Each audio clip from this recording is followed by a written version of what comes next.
Welcome to the Black Mass.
Several of our listeners requested that we do a story by Herman Melville called Bartleby the Scrivener, and so tonight we bring it to you. The locale of the tale is a far cry from the high seas of Moby Dick and Billy Budd. It's a dreary office building in downtown Manhattan.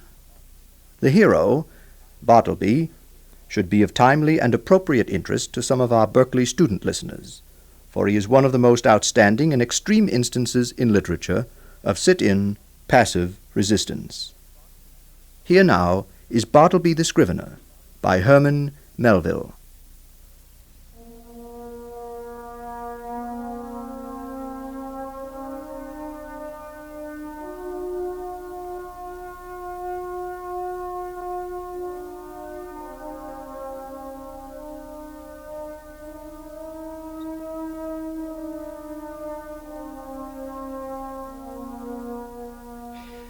The nature of my avocations for the last 30 years has brought me into more than ordinary contact with what would seem an interesting and somewhat singular set of men.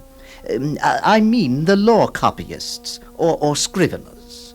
I have known very many of them professionally and privately, but a scrivener the strangest I ever saw or heard of was Bartleby. I believe that no materials exist for a full and satisfactory biography of this man. He was one of those beings of whom nothing is ascertainable except from the original sources, and in this case those were very small. What my own astonished eyes saw of Bartleby, that is all I know, except, indeed, one vague report with which I will later conclude. At the period just preceding the advent of Bartleby, I had in my second-floor chambers on Wall Street 2 persons as copyists in my employment. But since the now extinct office of Master in Chancery had been conferred upon me, my avocations had been largely increased. There was now great work for scriveners, and I had advertised for additional help. Sir?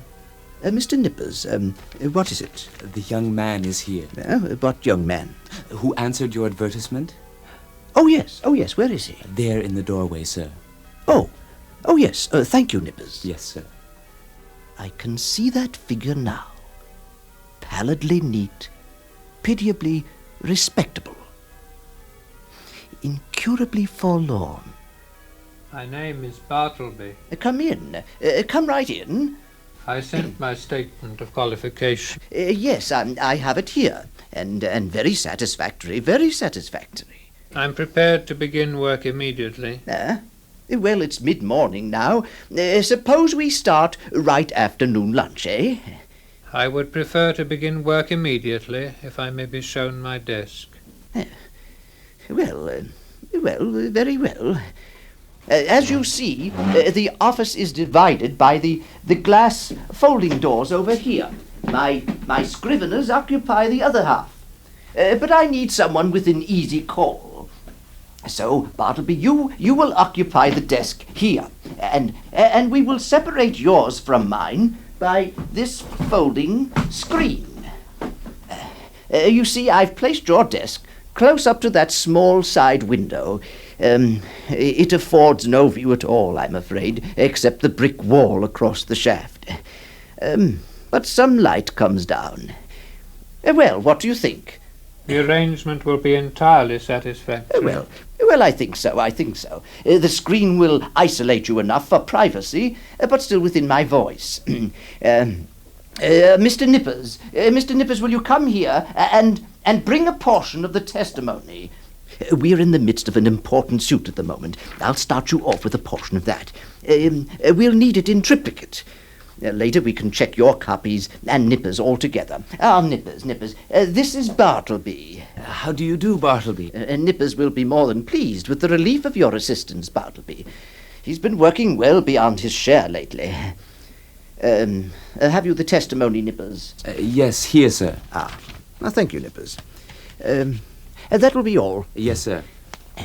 Welcome to the office, Bartleby. I can begin with the copying immediately. That will be all, Nippers. Very well, Bartleby. Here are the documents. Here. There's the paper and the ink. They're the quills. You can start here. Here. Mr. Watts, my client has requested... and so on. A fine hand, Bartleby. A fine hand. And he began as if famished for something to copy. He seemed to gorge himself on my documents. I should have been delighted with his application had he been cheerfully industrious. But he wrote on silently, palely, mechanically.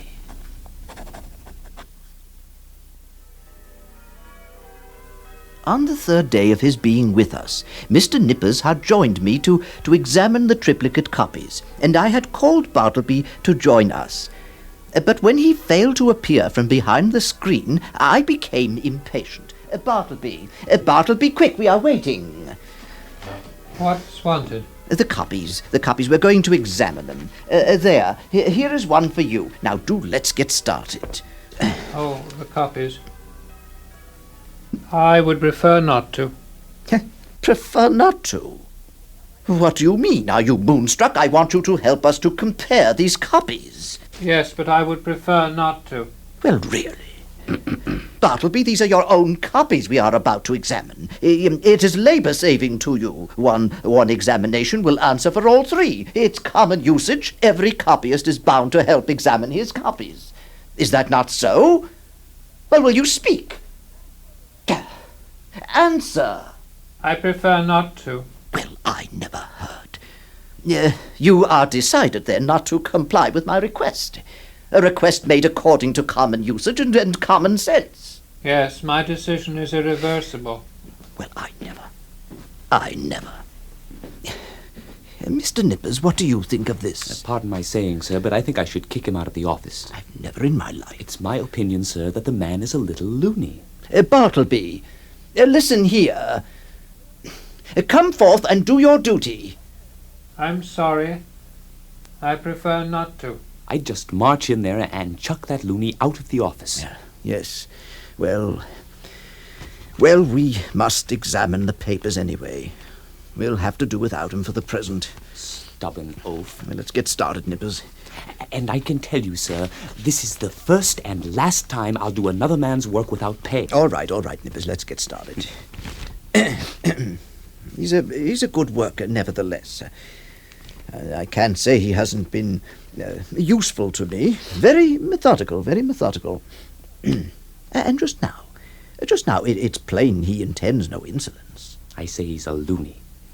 Well, he may be eccentric. I say he's a loony. I seen him, sir. Yeah? This morning. He was in the office before myself, and I saw him standing behind his screen, just staring at the wall. Never answered me, just staring like a loony. Well, Nippers, I think he means no mischief. Let's get on.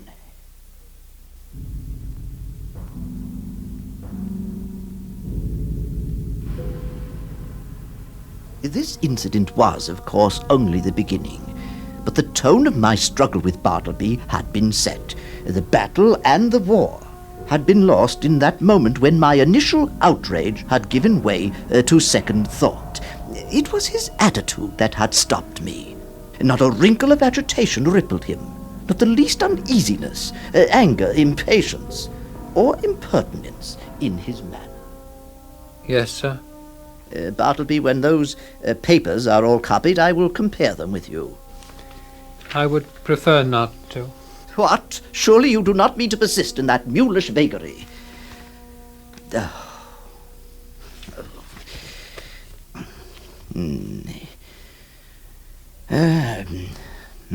Bartleby, the office boy is away. Step around to the post office, won't you, and see if there is anything for me? I would prefer not to. You will not. I prefer not. It was his passiveness that irritated me.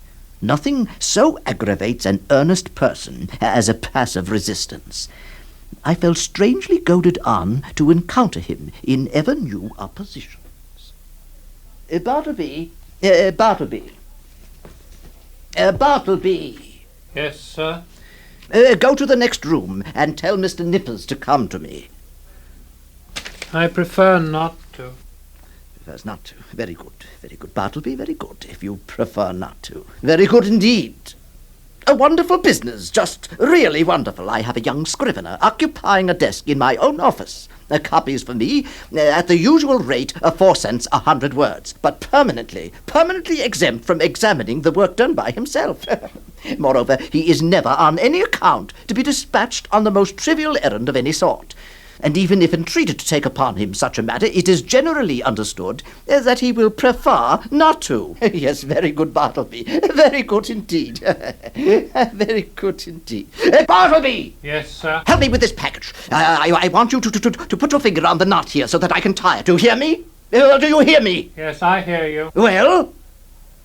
I prefer not to. Don't you see that I need your assistance? Yes, I see you need assistance. Am I not paying you a salary for your assistance? Yes, you are paying me a salary for my assistance. Well, then assist me! I prefer not to. You prefer not to. Yes, I prefer not to. You prefer. You prefer. You prefer. Bartleby! Bartleby! But as the days passed on, I became considerably reconciled to Bartleby. His steadiness, his incessant industry, his great stillness. One prime thing was this. He was always there, first in the morning, continually through the day, and the last at night. I had a singular confidence in his honesty. I felt my most precious papers perfectly safe in his hands. Now, one Sunday morning, on my way to Trinity Church, and finding myself rather early, I decided to walk around to my chambers for a while. On Sunday, Wall Street is deserted. This building, which on weekdays hums with industry and life, echoes in sheer vacancy. Well, you can imagine my surprise, therefore, when upon applying my key to the door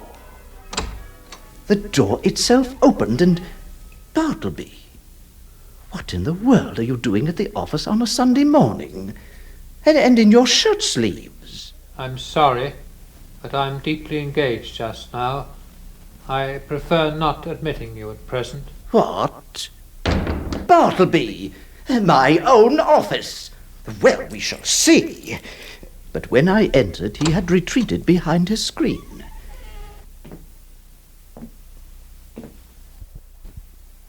Well, I surmise, Bartleby, that you have been making your home in my office.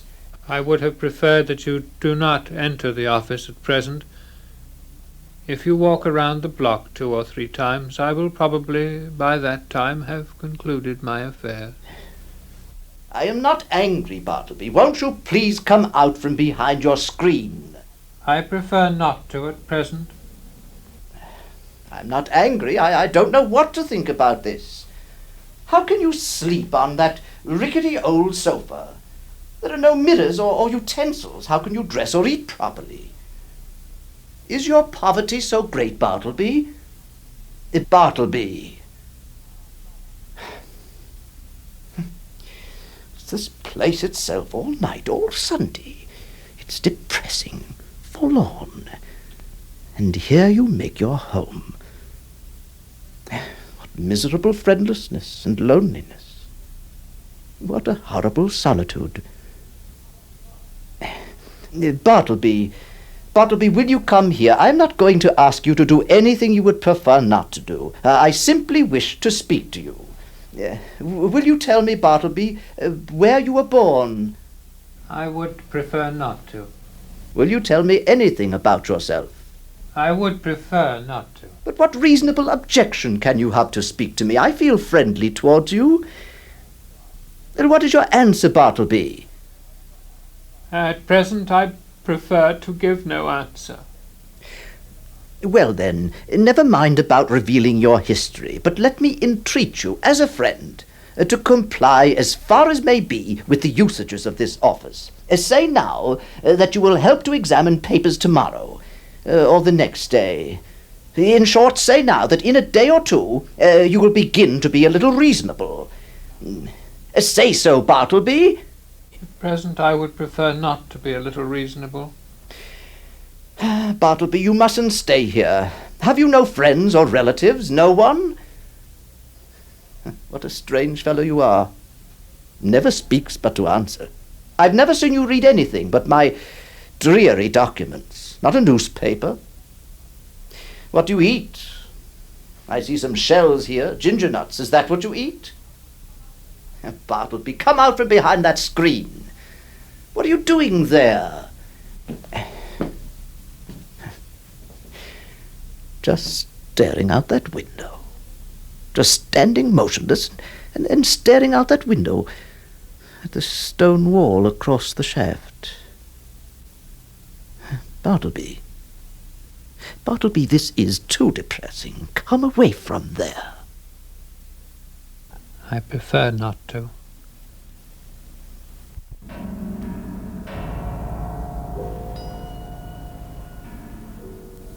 What I saw that morning persuaded me that the scrivener was the victim of innate and incurable disorder. His body did not pain him. It was his soul that suffered. And his soul I could not reach. Several days later, I arrived at the office after a morning at the courts to find Nippers in a state.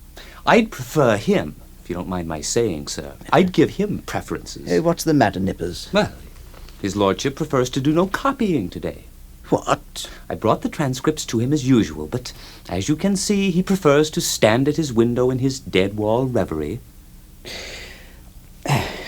All right, Nippers, I'll attend to it. I'd prefer him, if you don't mind my saying. I'd prefer him right out on his ear. Nippers, I'd prefer that you withdraw for the present. Yes, sir.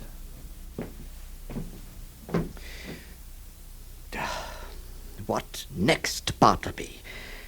Is it true that you have decided to do no writing? No more. And what is the reason? I have given up copying. I am sorry for you, Bartleby, but the time has come. You must quit this place. I shall see that you go away not entirely unprovided. I prefer not to leave. You must.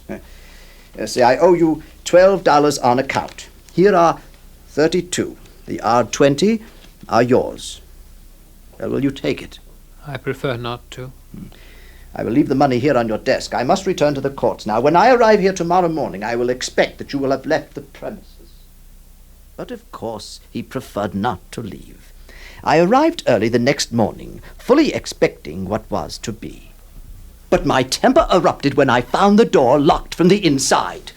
Bartleby! Bartleby! Open this door immediately! Not yet. I'm occupied. Bartleby, open, I say! Bartleby, will you or will you not quit me? I would prefer not to quit you. What earthly right do you have to stay here? Do you pay any rent? Do you pay my taxes? Is this property yours? Is it? Is it? No, I don't pay your rent. I don't pay your taxes. This property is not mine. Nothing is mine. All right. All right. All right. I will persecute you no longer.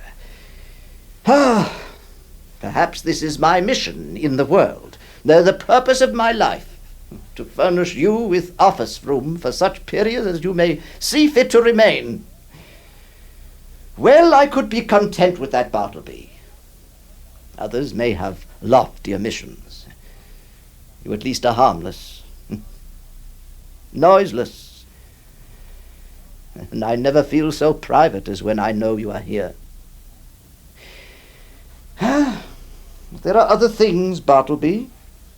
My colleagues are remarking about their visits here. You baffle them. They are not kindly amused at your preferences, and I cannot explain you to them. In the end, Bartleby, this counts the more. And so, I find these chambers really too far from the city hall. The air is unwholesome. In a word, I propose to remove my offices next week. I tell you this now, Bartleby, so that you may seek another place.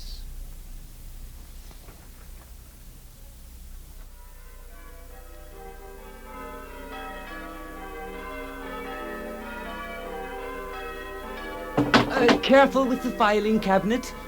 That's it. No, it won't make the door that way. Over. That's it. Take the screen next. Yes. No, not yet, Nippers. Well, you can't hide him from the movers, sir. They've already taken the desk out around him. They wanted to know, if you don't mind my saying, if he was part of the furniture. Very amusing, Mr. Nippers. Take that cabinet first. It will be lighter if you remove the drawers. We could move him along with everything else. I don't see why not. You've made a permanent fixture of him. You will see that the screen around Bartleby is the last thing to be removed from this office, Mr. Nippers. Yes, sir. When the screen was finally withdrawn, it left Bartleby standing motionless in the naked room. Well, Bartleby, are you just going to remain standing there? Bartleby, are you aware that you are the cause of great tribulation to me?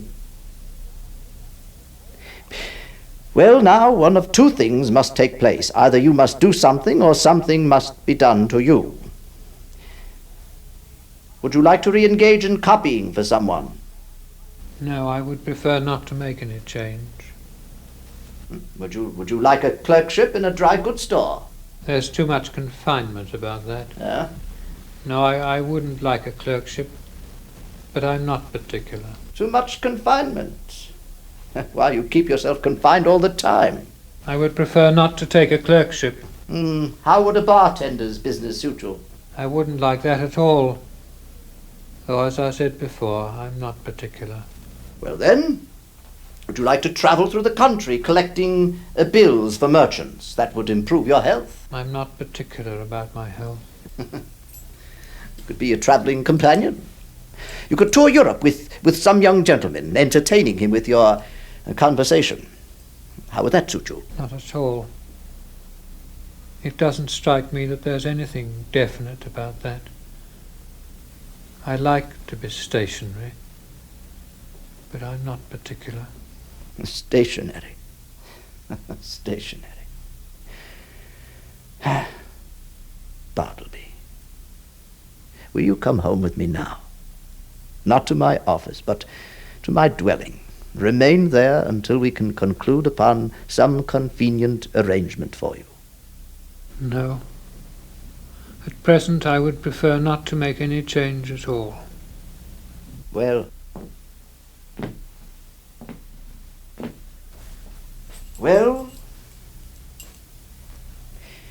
goodbye, Bartleby. I am going. Goodbye, and God in some way bless you.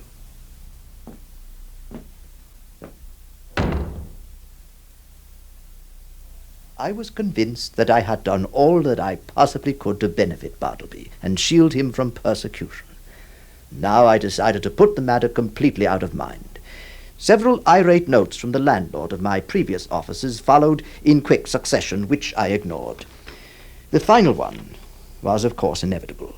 It informed me that the writer had sent for the police, and Bartleby had been removed to the Tombs as a vagrant.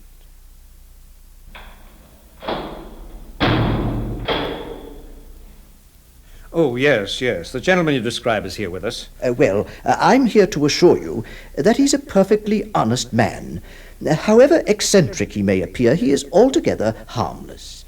We can believe that, sir. He offered no resistance at all when we arrested him. He is ill, a deep illness that needs a compassionate hand. I submit that he be allowed to remain here in as indulgent confinement as possible till something less harsh might be done. Though I hardly know what. May I ask if you're offering to take responsibility for him? No, I cannot do that. I cannot. But I will do whatever else can be done for him. Well, if nothing else can be decided, it'll be the almshouse for him. May I see him now? Oh, yes, come along this way. He's in the prison yard, I expect. As you say, he seemed quite harmless. We've permitted him to wander about the yard, though he spends most of his time just standing by himself in the corner. Yes. You'll probably find him there now, staring at the wall. Him. Through here. Yes. Yeah, there he is. Over there. Thank you, officer. I would like to speak with him alone, briefly. You would do us a favor, sir, if you could get him to eat a little. He's refused his meals. He's that frail as it is, and, well, if he doesn't get a bit of nourishment, he won't be standing for long. Yes, I'll see what I can do, officer. We'll thank you if you can help a little.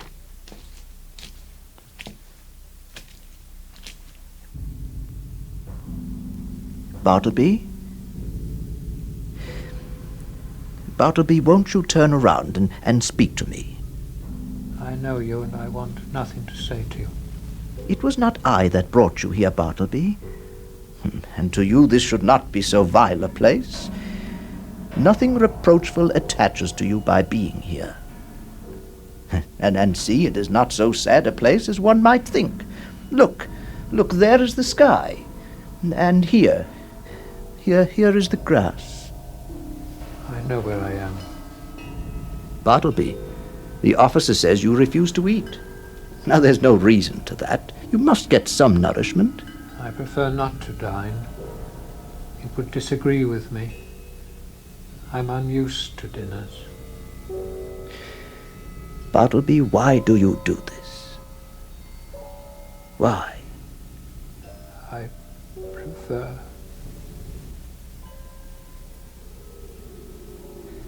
Some few days later, I was called to the Tombs. I'm afraid the man is too deranged for us to care for him. He'll be removed tomorrow. There's no serious charge against him, but he needs attention. As you see, there he lies, sleeping in the corner. I saw him lie down some 20 minutes ago. I doubt he had the strength to stand any longer. Wait here. Let me go to him alone. His dinner is ready, if you can get him to eat some of it. Strangely huddled at the base of the wall, his knees drawn up and lying on his side, I saw the wasted Bartleby. The thick Egyptian character of the wall seemed to weigh upon him in its gloom. But nothing stirred. His dim eyes were open. Otherwise, he seemed profoundly sleeping. Will he eat? Or does he live without eating? Lives without eating. Is he asleep, then? Yes. Yes, he sleeps. With kings and counselors.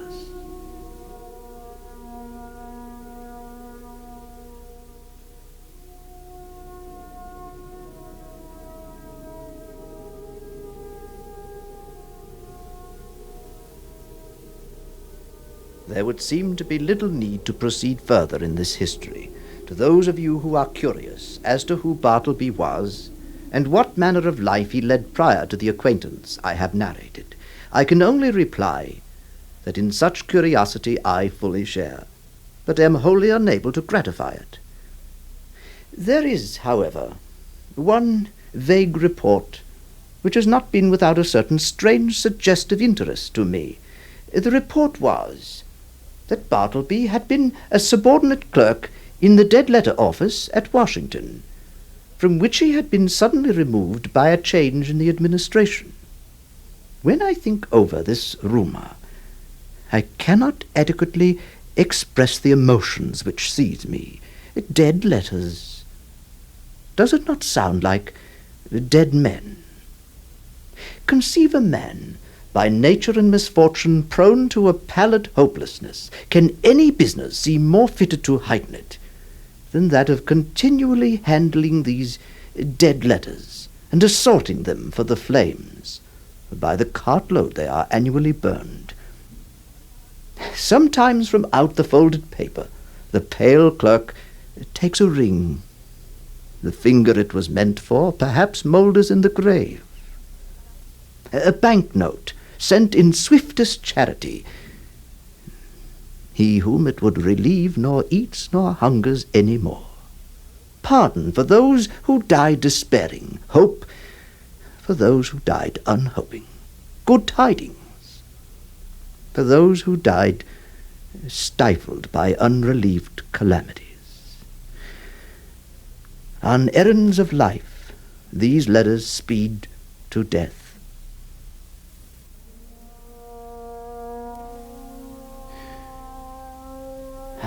Bartleby. Our humanity.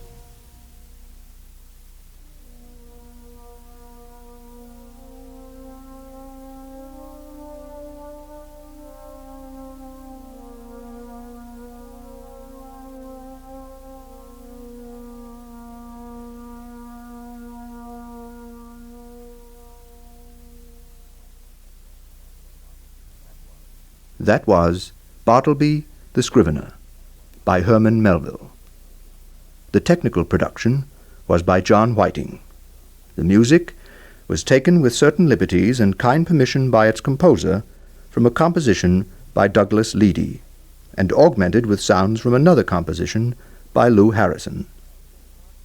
The part of Bartleby was played by Bernard Mays. Ben Jacopetti played Nippers. The officer was played by Martin Punch. The Master of Chancery and the adaptation of the story for radio was by your host of the Black Mass, Eric Bowersfeld. And now, good night.